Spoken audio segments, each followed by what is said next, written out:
Артериялық гипертензия немесе қарапайым тілде айтатын болсақ, жоғары қан қысым. Бұл ауруға қарсы дәрілерді біз қалай тағайындау керекпіз?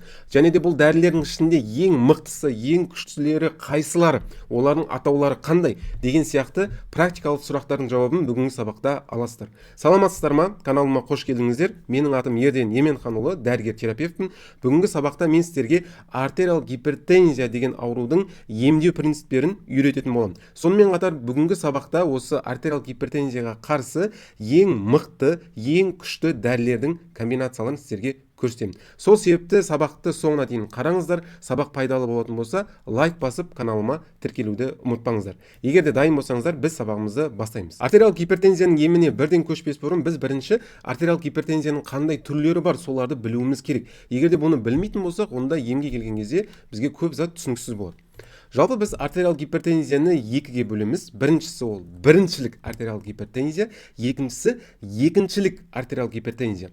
Бұрындары біз біріншілік артериялық гипертензияны эссенциальды артериялық гипертензия деп те атайтынбыз. Ал екіншілік артериялық гипертензияны болатын болса, бұрындары симптоматикалық артериялық гипертензия деп те атайтын едік. Енді бұл екеуінің айырмашылығы бар, және оны білуіміз өте маңызды.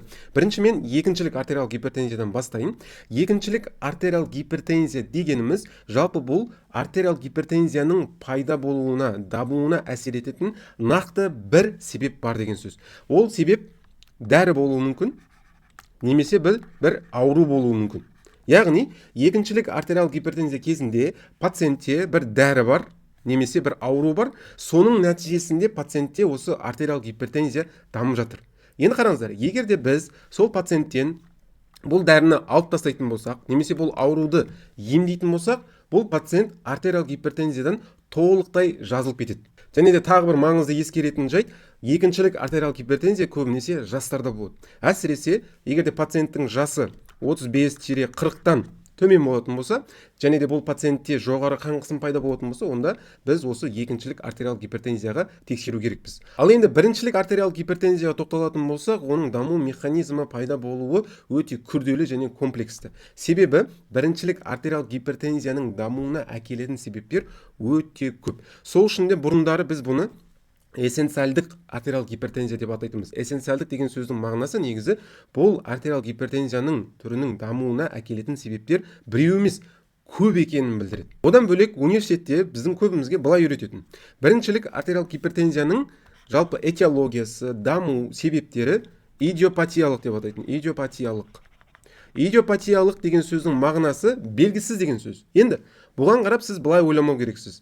Демек біріншілік артериялық гипертензияның дамуына әкелетін себептер анықталмаған деп ойлайтын болсаңыз, онда сіз қателесесіз. Себебі ғалымдар біріншілік артериялық гипертензияны негізі 20-30 жыл бойы зерттеген. Және бұл зерттеудің нәтижесі бойынша біріншілік артериялық гипертензияға әкелетін себептер өте көп екенін анықтаған. Ендеше неге идиопатиялық деген сөз қолданылады? Оның жауабы, ғалымдар жаңағы көп деген себептерді анықтағаннан кейін ең бірінші пайда болған себеп қайсы? Және ең негізгі осы артериялық гипертензияның дамуына әкелетін себеп қайсы деген сұрақтарға бұл ғалымдар жауап таппады. Неге жауап таппады десеңіздер, өйткені бұл көп деген себептер бір-бірімен байланысқан, бір-біріне әсер етеді, бір-бірінің әсерін күшейтеді. Сол себепті ғалымдар бейне бір лабиринттің ішіне кірген сияқты бір жағдайда болды. Сондай бір күйде болды. Мысалы, лабиринттің ішіне сіз кірген кезде, ол қай жерден кірдің, қай жерден шығасың, адасып кетесің ғой. Дәл сол сияқты бұл себептер бір-бірімен байланысты, бір-біріне әсер ететін болғандықтан басы қайсы, соңы қайсы екенін ғалымдар анықтай алмады. Сол үшін де бұған идиопатиялық деп қойды. Енді бұл түсінікті болу үшін қазір бір мысал беремін. Бұны мұқият тыңдаңыздар. Бұны түсінсеңіздер, қазір біз емге көшеміз. Сол кезде көп затты түсіну өте оңай болады. Бір сау адамды алып қарастырайық, және бұл сау адамның бүйрегінің қызметін қарастырайық. Бұл сау адам көп мөлшерде тұз жесін. Тұз білесіздер, бізде натрий хлоридтен құралған. Негізгі химиялық компоненті сол. Егер де бұл сау адам көп мөлшерде тұз жейтін болса, оның қан тамырында бізде не жинала бастайды? Көп мөлшерде натрий жинала бастайды. Ал егер де натрий жиналса, естеріңізде болсын, натрий всегда өзіне суды тартады. Демек, бұл сау адамның қан тамырының ішінде натриймен бірге су да жинала бастайды. Жан жақтан, тіндерден натрий өзіне суды тарта бастайды. Сондай осмостық қысым бар натрийда. Енді соңғы нәтиже не болады бұл жерде? Қан тамырының ішінде бізде натрий және су көбейеді. яғни қанның көлемі артады. Қанның көлемі артса бізде не болады? Қан қысым жоғарылайды. Қан қысым жоғарылайды. Енді бұл сау адамның бүйрегі бұл процесті толықтай сезеді. Яғни бұл сау адамның қан тамырының ішінде натрий мен су жиналған, және сонымен қатар қан қысымының жоғарылаған бүйрек сезеді. Бүйрек оны сезгеннен кейін не істейді? Бұған жауап береді. Қалай жауап береді десеңіздер, бүйрек алады да бұл артық натрий мен суды зәр арқылы шығара бастайды өзінен. Соның нәтижесінде жаңа қан тамырдың ішіндегі су мен натрий азаяды да қан қысымда не істейді? Қан қысымда түсе бастайды. Яғни қалыпты нормаға орала бастайды. Бұл физиологиялық процесс, және бұны біз прессорлық натрий урез деп атаймыз.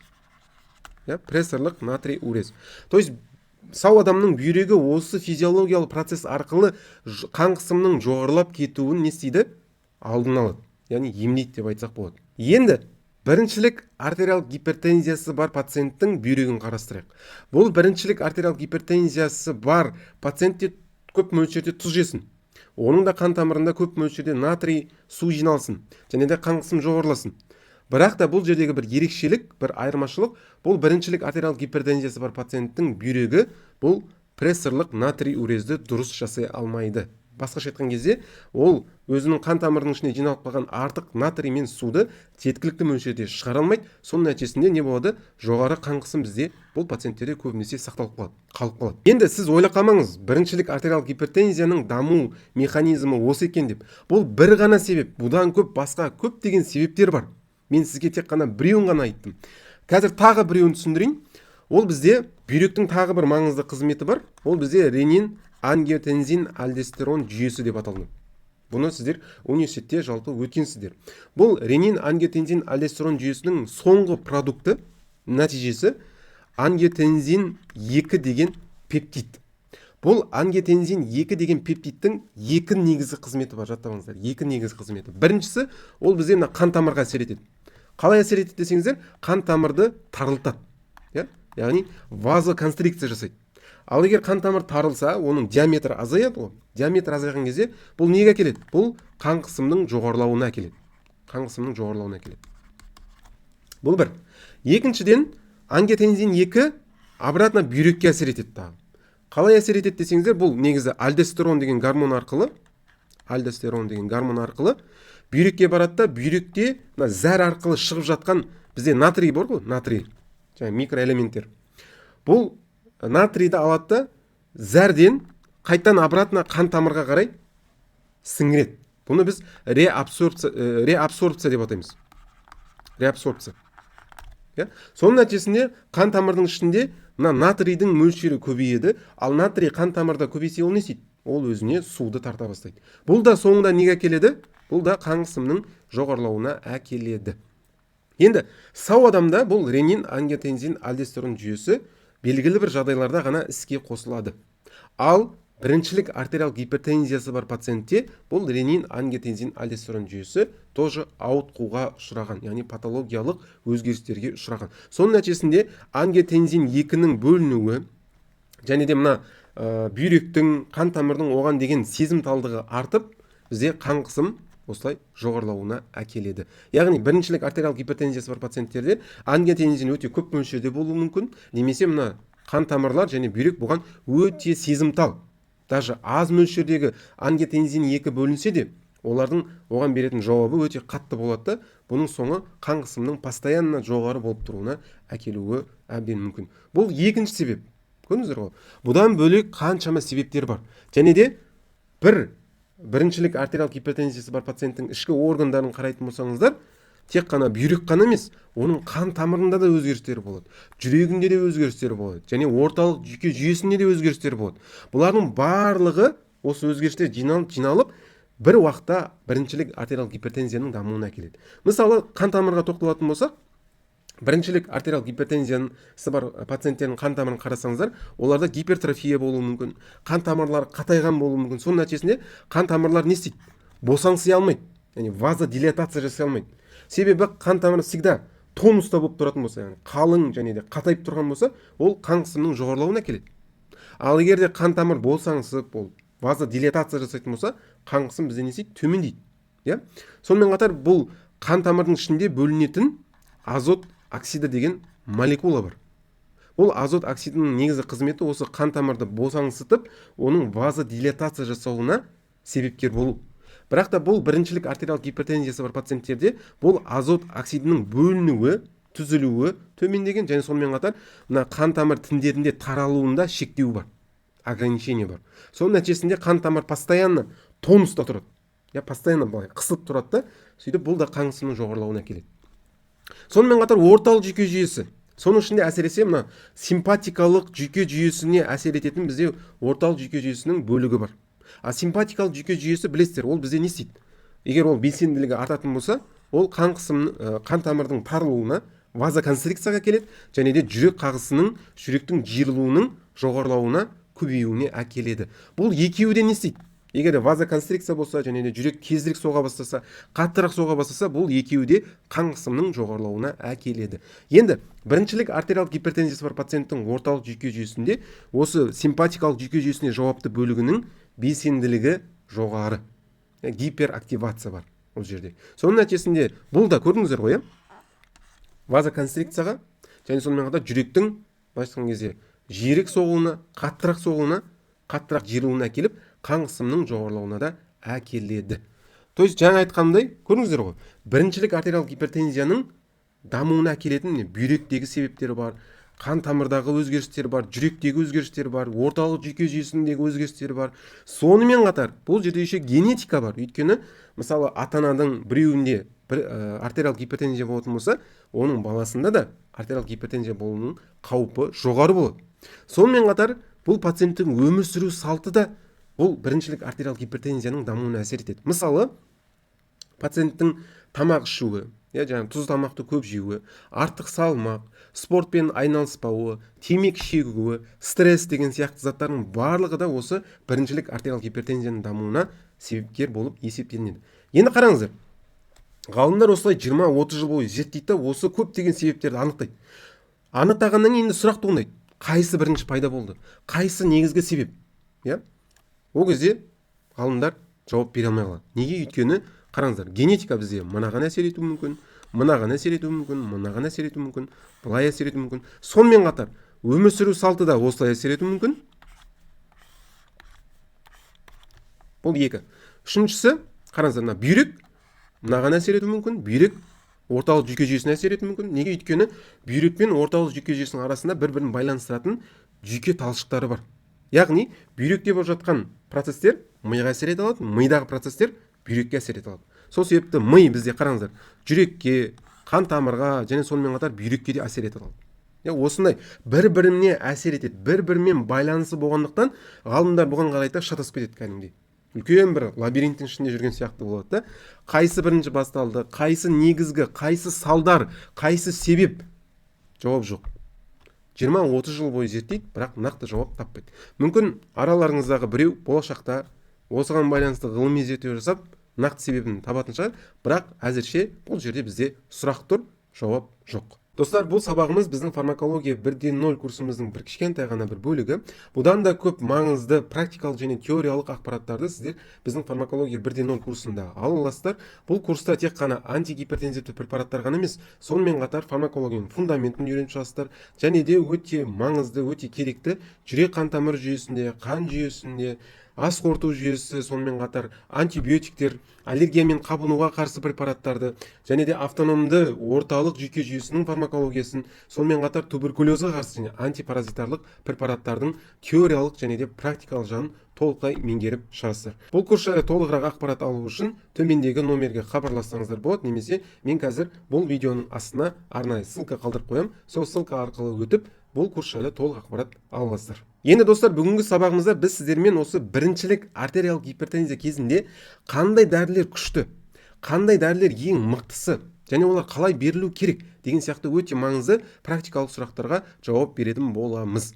Бірақ оған бірден кіріспес бұрын мына затты біз жақсылап түсініп алу керекпіз. Жалпы біріншілік артериялық гипертензия кезінде қолданатын дәрілерді біз антигипертензивтер деп атаймыз. Және бұлардың екі түрі бар. Біріншісі ол бізде негізгі немесе басты антигипертензивтер, екіншісі резервтағы антигипертензивтер.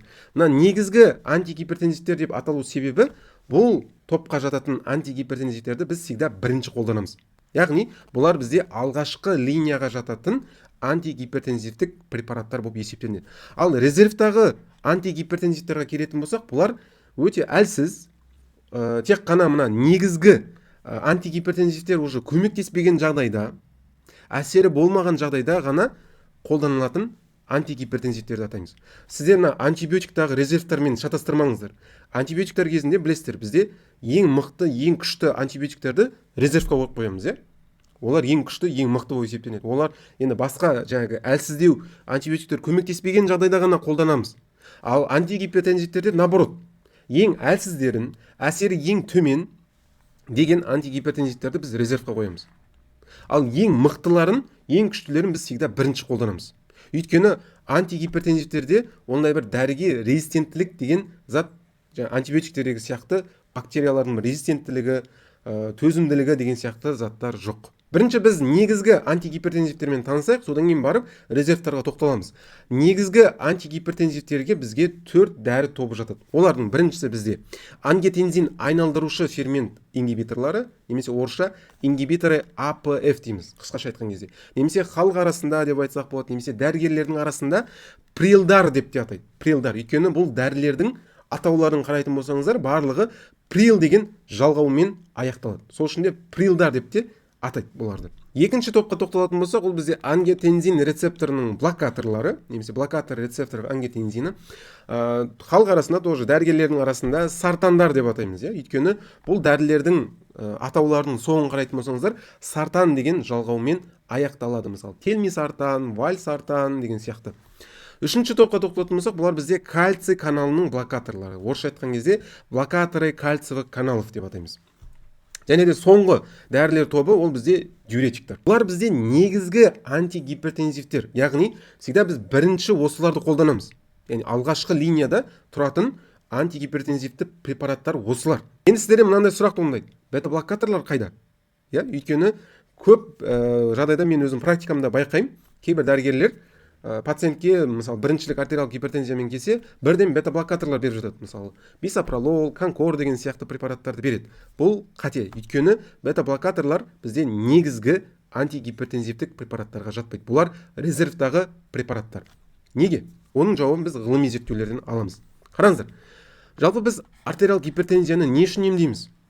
Оның емдеудегі мақсатымыз осы артериялық гипертензиядан болатын асқынулардың, жүрек қан тамыр ауруларының алдын алу. Мысалы, солардың бірі инсульт. Егерде біз артериялық гипертензияны емдемесек, ол соңы инсультқа әкеледі. Оның қаупі өте жоғары. Бірақ та біз егер оны емдейтін болсақ, не болады? Инсульттың қаупі азаяды, жиілігі азаяды. Енді ғалымдар алады да осы препараттардың барлығын салыстырады. Қайсысы артериялық гипертензиядан болатын, мысалы, инсульт деген сияқты аурудың алдын алуда қайсысы ең жақсы? Соны салыстырып қарайды да. Сөйтіп салыстырып қараған кезде соның ішінде ең нашары бета-блокатор болып есептелінеді.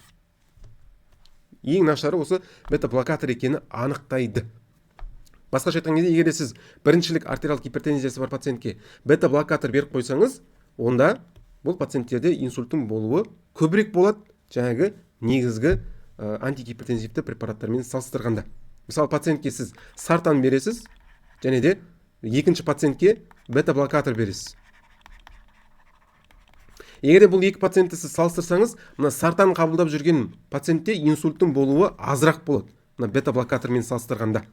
Сондықтан да бұл ғылыми зерттеудің нәтижесін ала отырып, бізде қазір ғылыми, сонымен қатар клиникалық рекомендациялар бета-блокаторларды уже резервтағы антигипертензивті препаратқа жатқызды. Бірақ бұл жерде бір исключение бар. Бұны естеріңізге жақсылап тұрып сақтап алыңыздар, бұл исключениені. Кейбір жағдайларда бета-блокаторлар бізде негізгі, даже біріншілік антигипертензивті препарат ретінде есептеніп кетеді. То есть соған айналып кетеді. Ол қандай жағдайлар? Егер де пациентте артериялық гипертензия және де инфаркт болған болса, немесе пациентте артериялық гипертензия және де аритмия болатын болса, немесе пациентте артериялық гипертензия және де жүрек жеткіліксіздігі, немесе ХСН дейміз, орысша. созылмалы жүрек жеткіліксіздігі болатын болса. Және соңғысы пациентте егер артериалдық гипертензия, бірақ та ишемиялық жүрек ауруы, ИБС, ишемическая болезнь сердца, мысалы стенокардия бар, әлі инфаркт болған жоқ. Вот осындай пациенттер болатын болса, онда біз бета-блокаторлар жаңағы бірінші линиялық негізгі антигипертензивті препарат ретінде қолданылады. Бұны естеріңізден шығармаңыздар. Ал қалған жағдайда, егер пациентте инфаркт болмаса, аритмия болмаса, жүрек жеткіліксіздігі болмаса, ИБС болмаса, онда ешқашанда бета-блокаторды бірінші линиялық, екінші линиялық, үшінші линиялық антигипертензивті препарат ретінде қолданбаңыздар. Бұны естеріңізде жақсылап тұрып сақтаңыздар. Ондай кезде бета-блокаторлар бізде резервтағы антигипертензивті препарат болып есептелінеді. Енді достар, біз қазір сіздермен бұл негізгі антигипертензивті дәрілердің әсер ету механизмін өтеміз. Содан кейін аптекада бұлар қалай сатылады, атаулары қандай деген сияқты өте маңызды сұрақтарға тоқталатын боламыз. Бірінші, біз ангиотензин айналдырушы фермент ингибиторлары, немесе ингибиторы АПФ деген осы дәрілер тобынан бастаймыз. Бірінші, біз бұл препараттар жалпы қалай әсер етеді? Әсер ету механизмдер қандай? Соған тоқталайық. Бірінші, прилдарға тоқталсақ, немесе ингибитор АПФ. Бұны түсіну үшін біз жаңағы мен сабақтың басында айтқан ренин, ангиотензин, альдостерон жүйесін түсінуіміз керек. Осыны өтуіміз керек. Қараңыздар, жалпы бізде бауырдан ангиотензиноген деген пептид бөлінеді қанға қарай. Одан бөлек бүйректен ренин деген фермент бөлінеді. Енді бұл екеуі қанға бөлінген кезде ренин деген фермент ангиотензиноген деген пептидті ангиотензин 1 деген пептидқа айналдырады. Одан кейін ангиотензин 1 бізде қан арқылы ағып жүреді, өкпеге бар. Өкпенің капиллярларына барған кезде, өкпенің капиллярларында АПФ, немесе жаңағы ангиотензин айналдырушы фермент деп аталатын фермент болады. Бұл фермент ангиотензин 1-ді ангиотензин 2-ге айналдырады. Естеріңізде болса, мен сабақтың басында айттым, ренин, ангиотензин, альдостерон жүйесінің соңғы продукты не дедім? Ангиотензин 2 деп айттым. Және бұл ангиотензин 2-ның 2 негізгі қызметі бар. Біріншісі, ол вазоконстрикция, сол арқылы қан қысымды көтереді. Одан бөлек ангиотензин 2 бүйрек үсті безіне барады, ол жерден альдостерон деген гормонды түзеді. Альдостерон деген гормон бүйрекке барады, бүйректен натрийдің қанға қарай обратно сіңуін арттырады. Яғни натрийдің реабсорбциясын көбейтеді. Бұл да неге әкеледі? Қан қысымның жоғарылауына әкеледі. Енді қараңыздар, бұл жерде ингибиторы АПФ препараттары қалай жұмыс жасайды? Атау айтып тұр, қараңыздар. АПФ ингибиторлары. Демек, бұл препараттар бізде осы өкпенің капиллярларында орналасқан АПФ деген ферменттерді тежейді. Егер бұл фермент тежелсе, ангиотензин 1, ангиотензин 2-ге айналмайды. Ангиотензин 2 болмаса бізде вазоконстрикция болмайды, және де натрийдің реабсорбциясы азаяды. Сол арқылы біз не істейміз? Қан қысымды түсіреміз, қалыпты нормаға келтіруге тырысамыз. Енді достар, біз ингибитор АПФ препараттарының қандай түрлері бар? Аптекада олар қалай сатылады, қайсысы мықты, қайсысы жақсы деген сияқты өте маңызды сұрақтарға тоқталамыз. Мына таблицаға назар аударсаңыздар, ингибитор АПФ-тің барлық түрлері берілген. Және бұлар шығу тарихына байланысты жазылған. Қараңыздар, ең алғашқы шыққан каптоприл, одан кейін шыққан энолаприл, лизинаприл, периндаприл, ламиприл, фазинаприл, және ең соңғы шыққан зофенаприл деп аталынады. Бұл 2000 жылы шыққан. А каптоприл ең алғашқы рет 1980 жылдары жарыққа шықты. Одан бөлек бұл препараттар қандай атаулармен сатылады? Және бұл атаулардың ішінде қайсы оригинальный препараттар, қайсы копиялар, немесе дженериктар? Сонымен жазып қойдым мына жерге. Оригинальный препарат дегеніміз, мысалы қараңыз, каптоприлді ең алғашқы рет зерттеп, оны шығарған бір фармакологиялық компания болды. Ол компания бұл каптоприлді рынокқа шығарған кезде оған ат қояды. Және бұл каптоприлдің ең алғашқы бұл осы шыққан препараты, дәрісі, біз оригинальный препарат деп атаймыз. Неге оригинальный препарат? Өйткені осы түрі ғана барлық ғылыми зерттеулерден өтіп, қауіпсіздігі дәлелденіп, әсері дәлелденеді.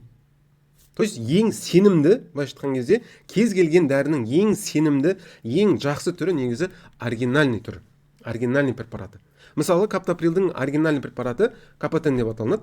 Бірақ оның дженериктары бар. Мысалы, каптоприл деген дженеригі бар, ангиоприл деген дженериктары бар. Бұлар уже копия болып есептелінеді. Сол себепті, егер мүмкіндік болса, кез келген препараттың оригинальный түрін берген дұрыс. Өйткені оның әсері жақсырақ болады біріншіден, екіншіден қауіпсіздігі де жақсырақ болады.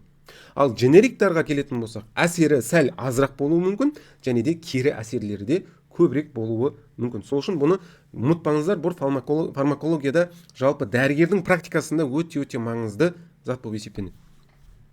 Енді бұл препараттардың ішінде қайсысы ең жақсы? Қайсысын мен пациенттерге көбінесе тағайындаймын? Олар мыналар: лизинаприл, периндаприл, рамиприл және фазинаприл.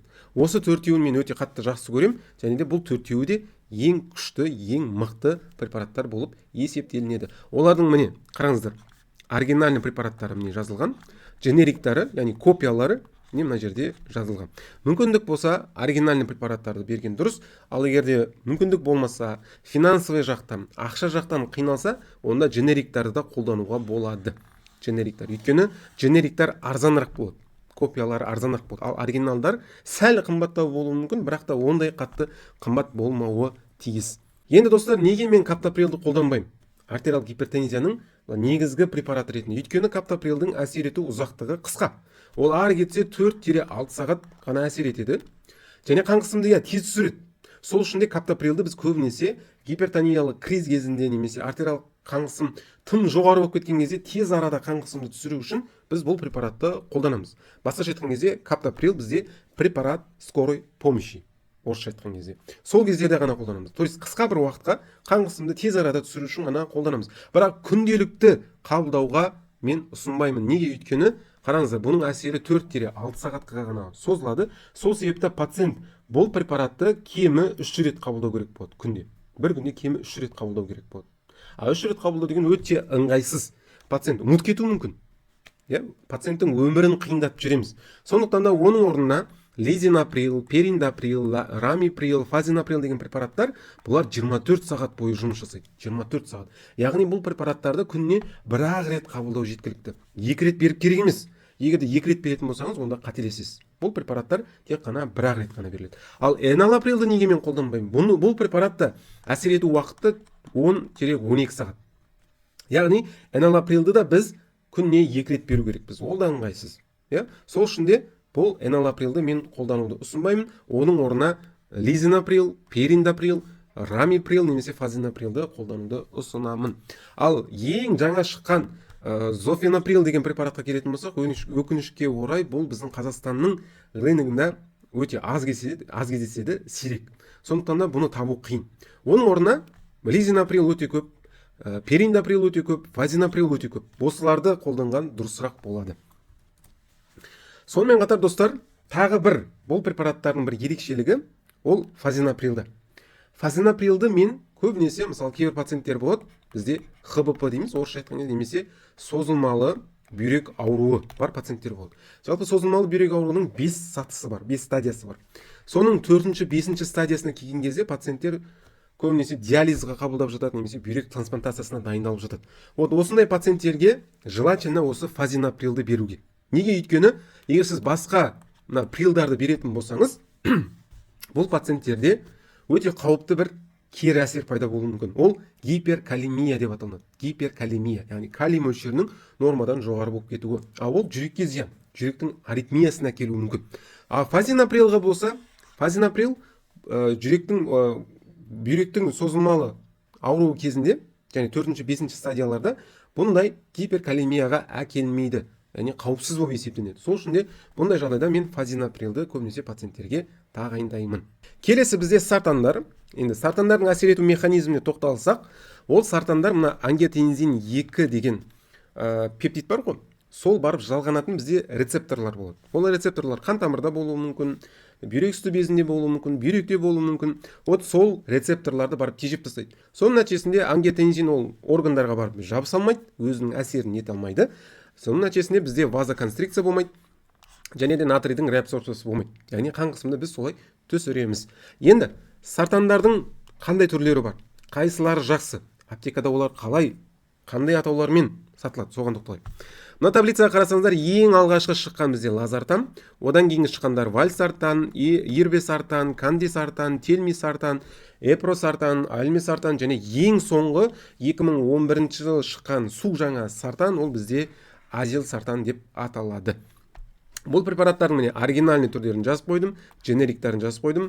Мүмкіндік болса оригинальный препараттарды қолданған дұрыс. Енді Қазақстанның рыногына қарайтын болсаңыздар, өте жақсы, ең мықтылары ол мыналар: вальсартан, кандисартан, телмисартан, олмесартан және азилсартан. Бұлар Қазақстанда өте көп және бұлар өте жақсы.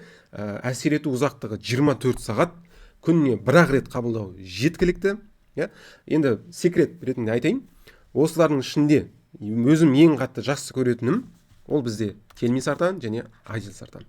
Осы екеуі мен көбінесе тағайындаймын пациенттерге, және де бұл екеуі негізі ең күштілері, бұлардың арасының ішінде ең күштілері, ең мықтысы болып есептелінеді. Кандисартанда негізі жақсы, вальсартанда жақсы, бірақ мен өзім көбінесе таңдамаймын. Неге? Өйткені мысалы кандисартанды алып қарасаңыз, оның оригинальный препараты атакант деп аталынады. Бұл өте қымбат препарат, өте қымбат. Ал кандисартанның дженериктарына келетін болсаңыздар, міне дженериктары бар, соның ішінде Кантап деген дженерик бар. Ол Қазақстанның компаниясы шығарады. Мен өзім Кантапты қолданбаймын. Неге? Өйткені Кантаптың әсері, енді сондай кейстарда болған менде, ондай жақсы болмады менің өзім практикамда. Сол үшін егер мен қолдансам, көбінесе басқа дженериктарын қолдануға тырысам, немесе мүмкіндік болса, финансовый жақтан ақша бар болса, атакант деген қымбат оригинальный препараты бар, соны тағайындауға берем. Ал одан бөлек өзім бұлардан жиі көбінесе тағайындайтыным ол бізде микардис тағайындаймын, телмиста мысалы жақсы көремін өзім. Эдарби өте жақсы препараттар. Негізі телмисартан мен азилсартанды салыстырсаңыз, енді ғылыми зерттеулер көрсетеді, негізі ең күштісі азилсартан. Телмисартан ең ұзақ әсер ететін сартан деп айтсақ болады. Ол 36-48 сағатқа дейін де әсер етуі мүмкін. Және сонымен қатар мына артық салмағы бар адамдар болады ғой, және артериалдық гипертензиясы бар. Соларға телмисартан өте жақсы көмектеседі. Өйткені телмисартан көбінесе мына май тіндерінде жақсы сіңеді және әсерде өте жақсы. Келесі бізде блокаторы кальциевый канал. Жалпы блокатор кальциевый каналдың екі негізгі түрі бар. Олар дигидропиридиновый, екіншісі не дигидропиридиновый блокаторы кальциевый канал. Енді біріншілік артериалдық гипертензияның емі ретінде жаттап алыңыздар. Біз тек қана дигидропиридиновый блокатор кальциевый каналды қолданамыз. Өйткені бұл түрі именно қан тамырға әсер етеді. Қалай әсер етеді? Қан тамырдың бұлшықеттері бар ғой. Сол бұлшықеттердің ішіне кальций деген ионның кіруін тежейді. Кальций кірмесе, бұлшықеттер жиырылмайды. Бұлшықеттер босаңсиды керісінше.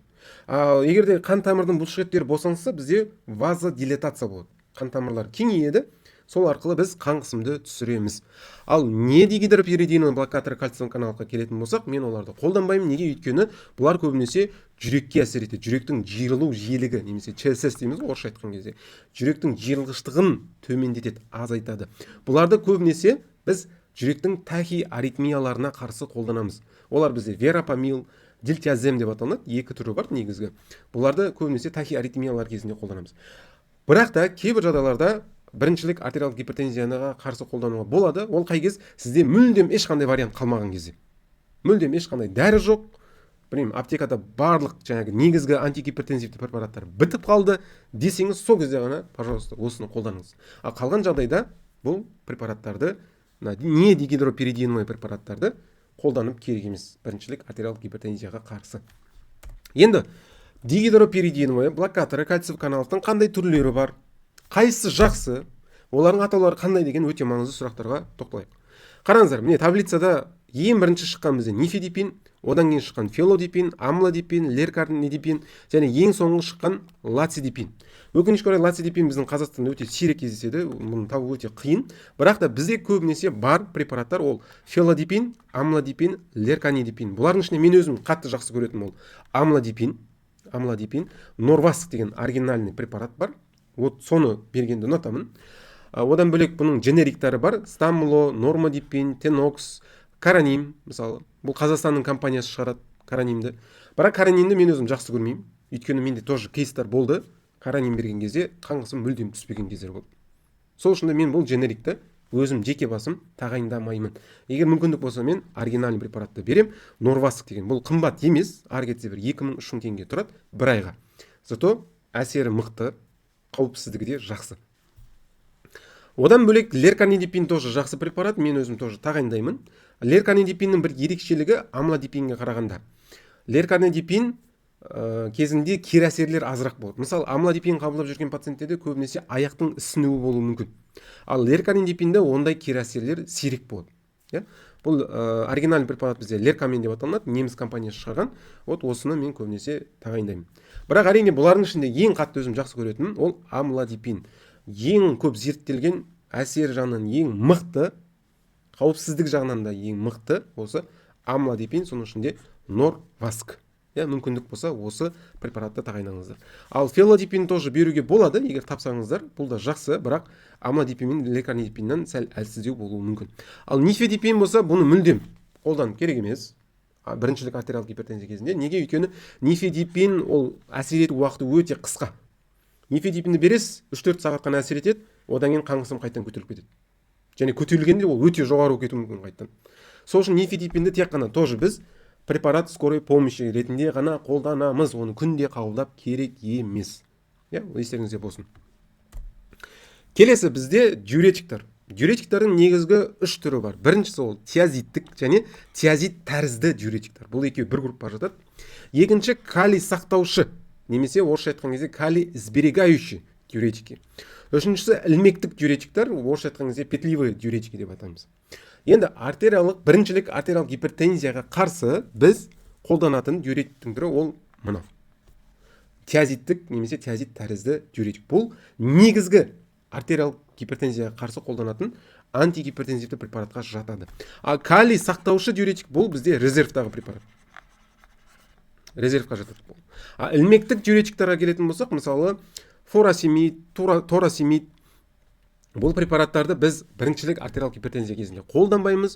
Бұларды көбінесе жүрек жеткіліксіздігі кезінде, бауыр циррозынан болған асцит кезінде қолданамыз. Неге? Өйткені бұл ілмектік диуретиктер тым көп сұйықтықты және де минералдарды біздің ағзамызда, соның ішінде калийді шығарып тастайды, тым көп шығарып тастайды. Соның нәтижесінде адамда сусыздану болуы мүмкін, гипокалемия болуы мүмкін, бауырдың зақымдалуы болуы мүмкін. Өйткені ағзада су азайып кететін болса, бүйрекке баратын қанның мөлшері де азаяды да, бүйректің зақымдалуы болуы мүмкін.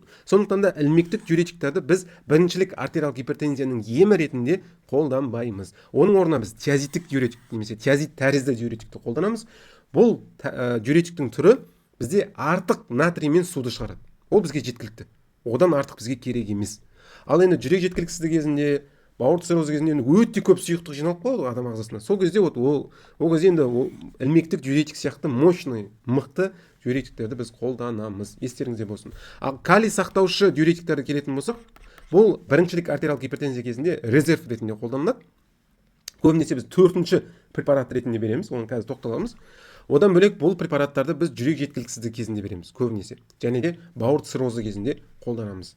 Бірінші линиялық препарат ретінде.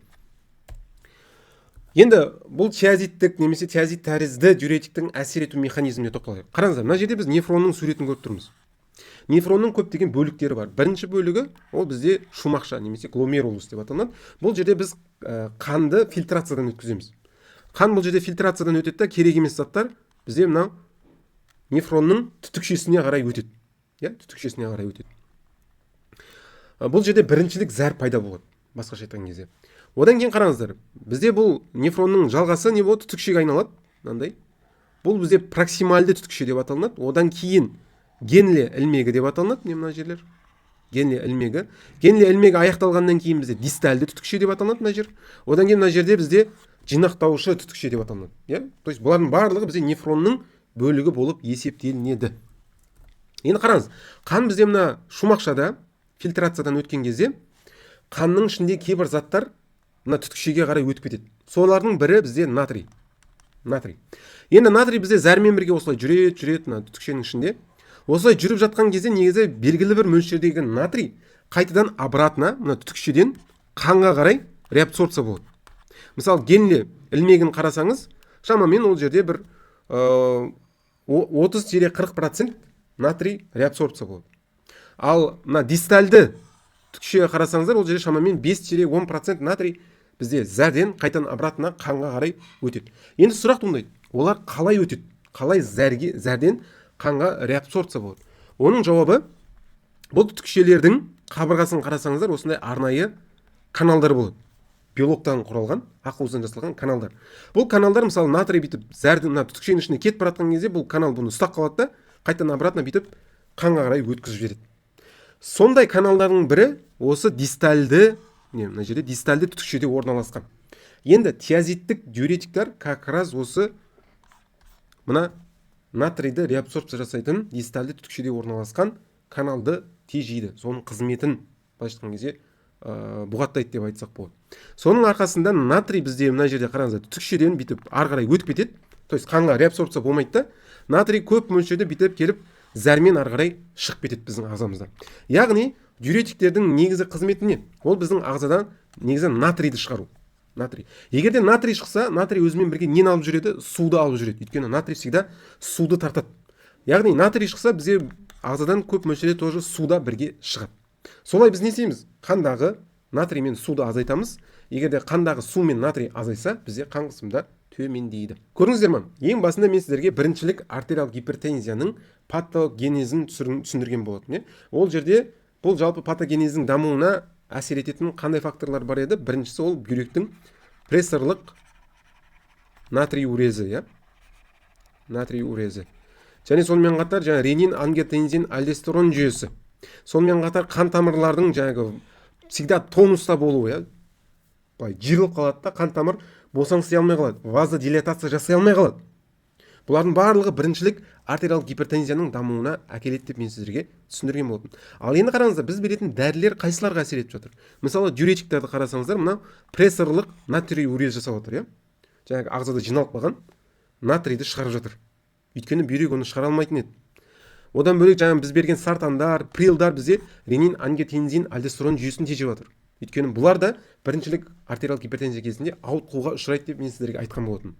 Ал блокаторы кальциевый канал болса, бізде тонуста қатып қалған қан тамырларды босатып, оларды вазодилатация жасап, қан қысымды түсіріп жатыр. Көрдіңіздер ме? То есть біз беріп жатқан дәрілердің барлығы негізі осы патогенездерге не істеп жатыр? Әсер етіп жатыр. Және біз емді осылай беріп жатырмыз. Көрдіңіздер ме? Сол себепте сабақтың басында мен бұны түсіндіргенім, сіздердің осы дәрілердің әсер ету механизмін түсіну оңай болсын деп айтқан болатын.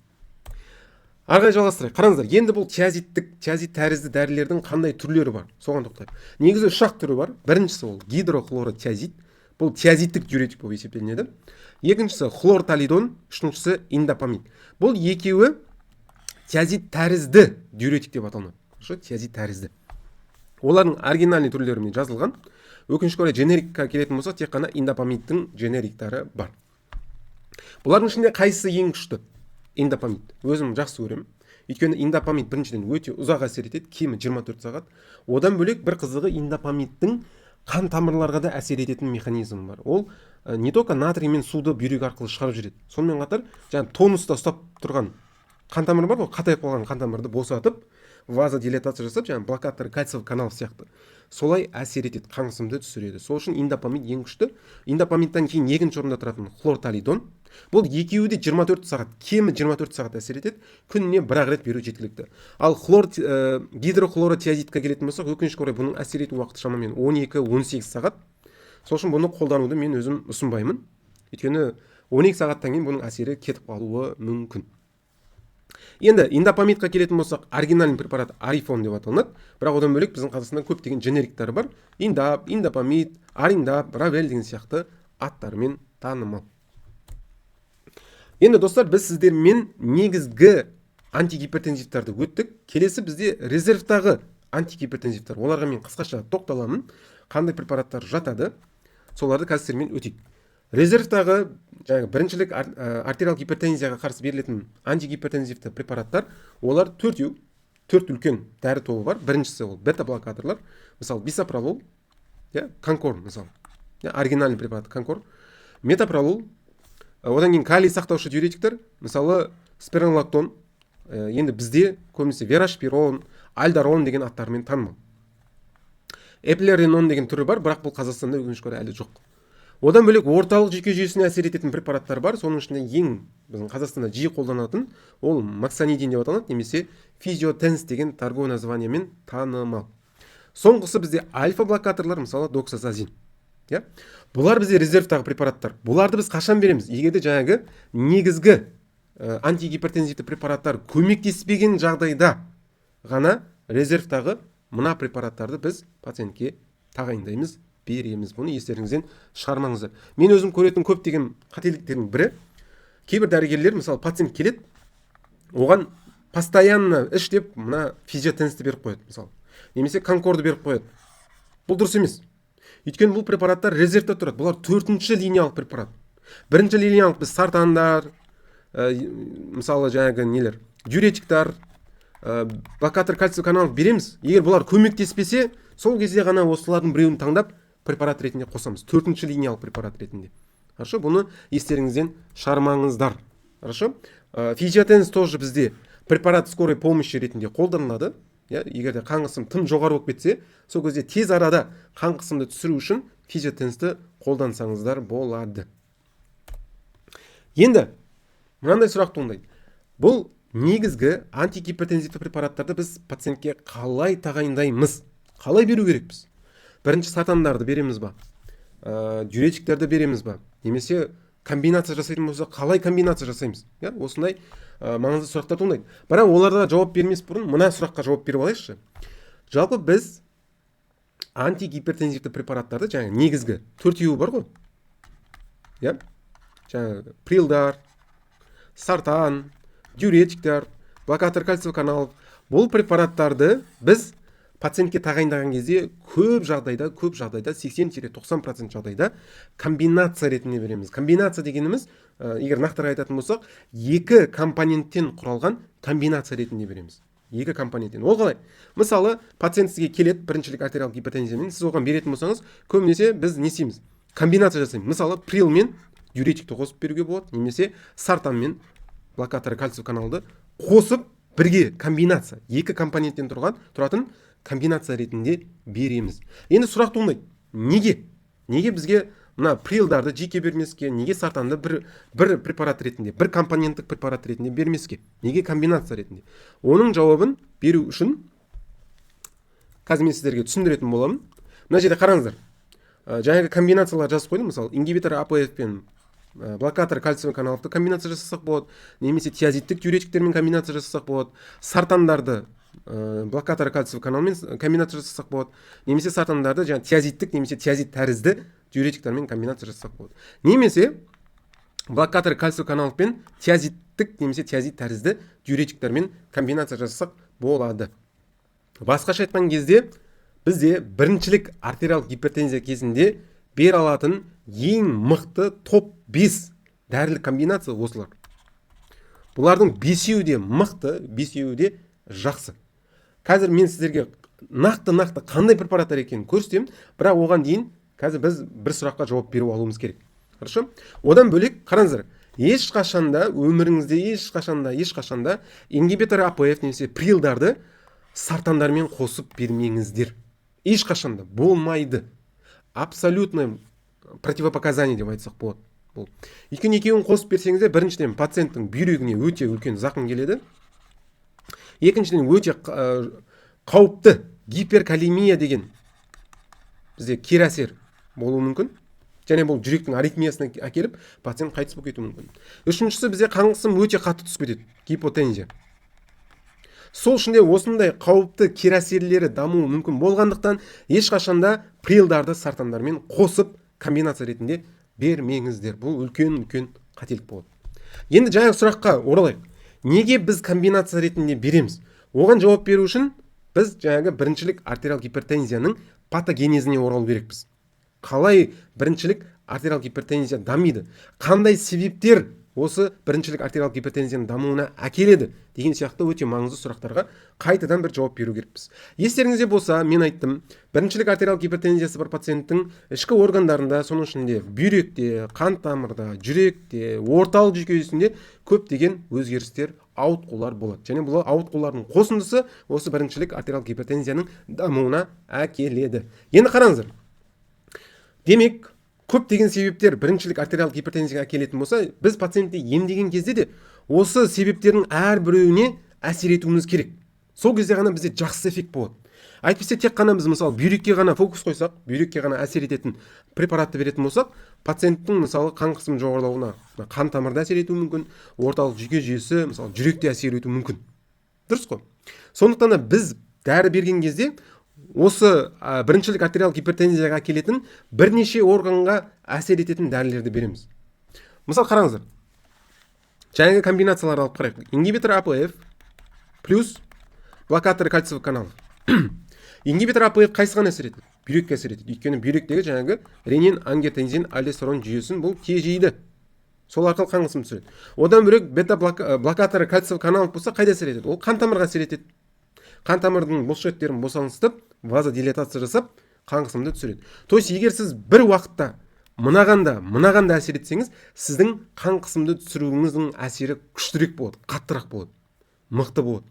Сол үшін де біз бірден пациентке комбинация ретінде береміз. Ал егер де сіз бір ғана препарат беріп қойғаныңызда, ингибитор АПФ, онда сізге біріншіден көбірек доза керек болады.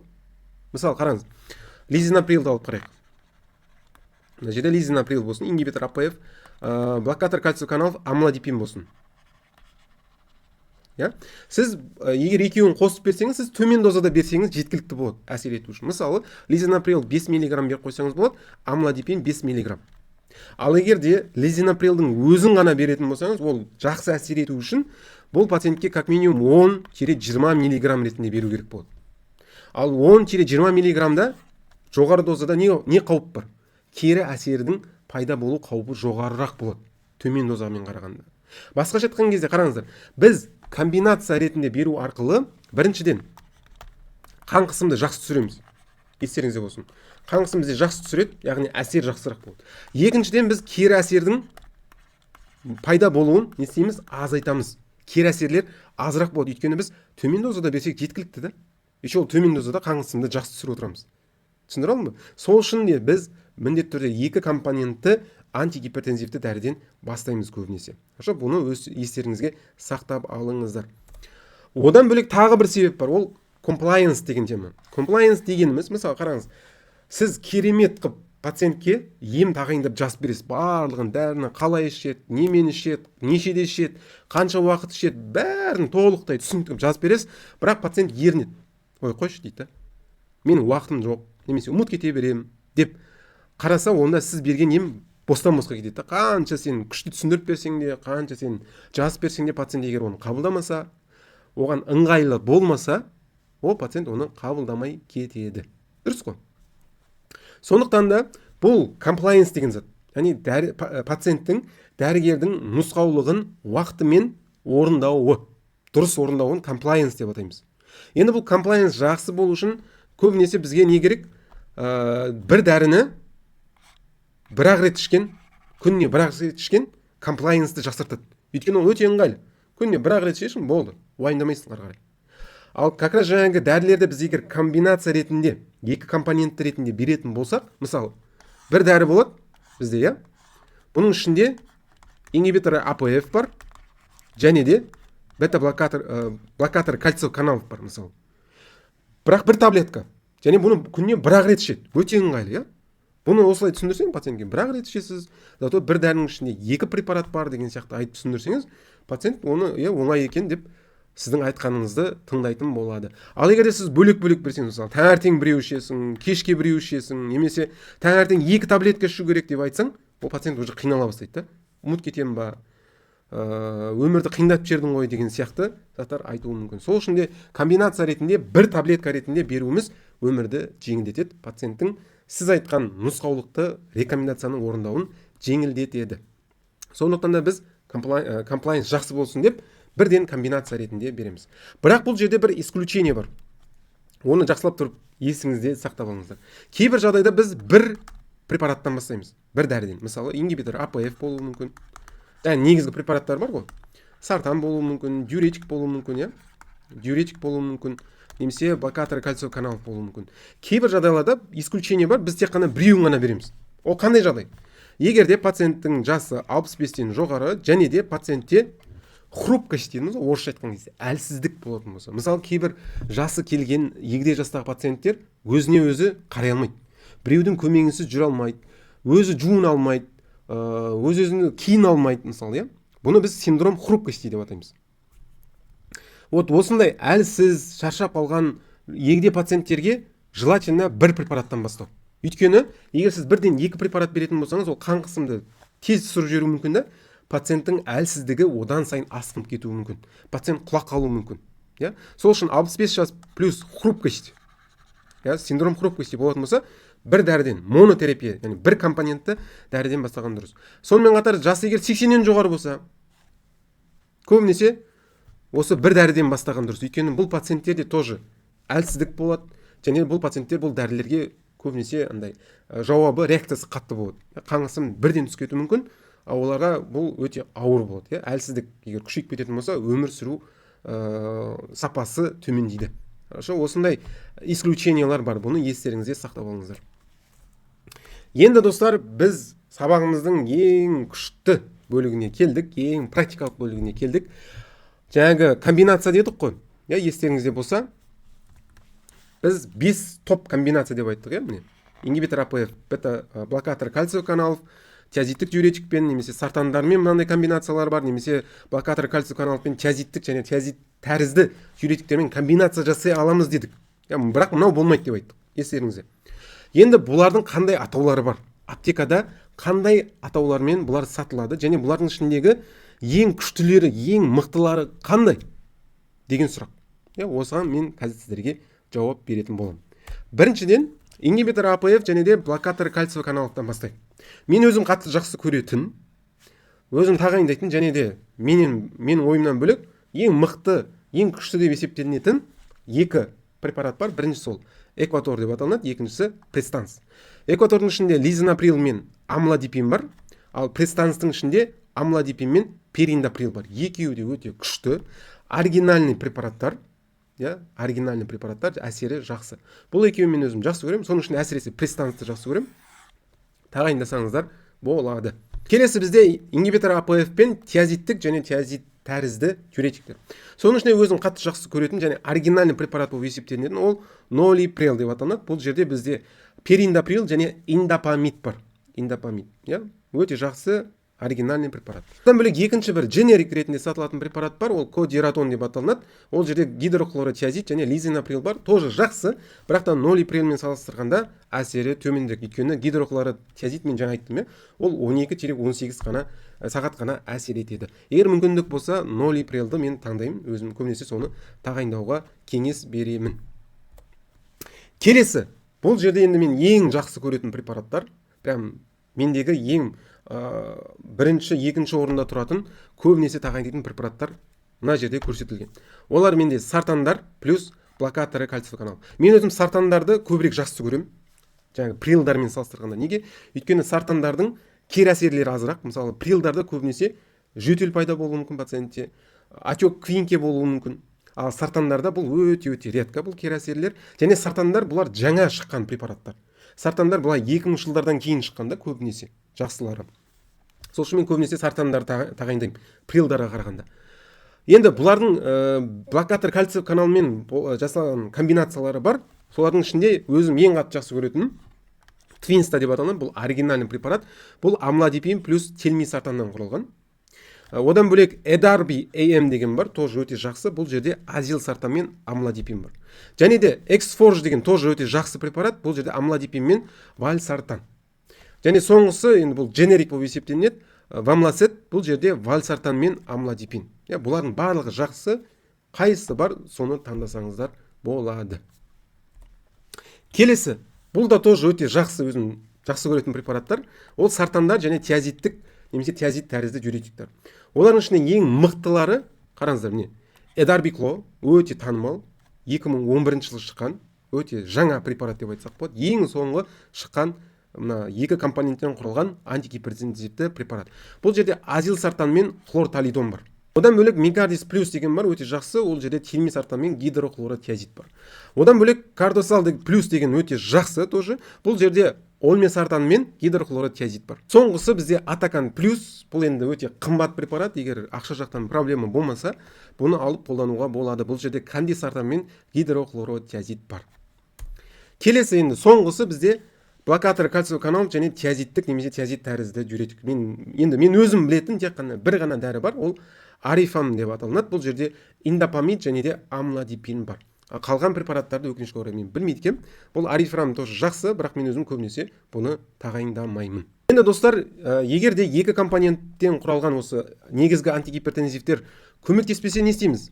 Бірақ мына затты естеріңізде болсын, мысалы бір пациентке сіз антигипертензивті препарат бересіз ғой, оның әсері толықтай жүзеге асады 2-4 аптадан кейін. Бұны естеріңізден шығармаңыздар. Мысалы сіз бір пациентке антигипертензивті дәрі бересіз, 2-3 күннен кейін ой, давление түспей жатыр екен, демек бұл препарат жұмыс істемей жатыр деп ойласаңыз, онда қателесесіз. Препарат бірінші организмде жиналу керек, ол үшін кемі 2-4 апта керек. Сол кезде ғана біз толық әсері бар жоғын оценка жасай аламыз. Бұны естеріңізде болсын. Ал егер де бұл препараттар көмектеспесе, не істейміз?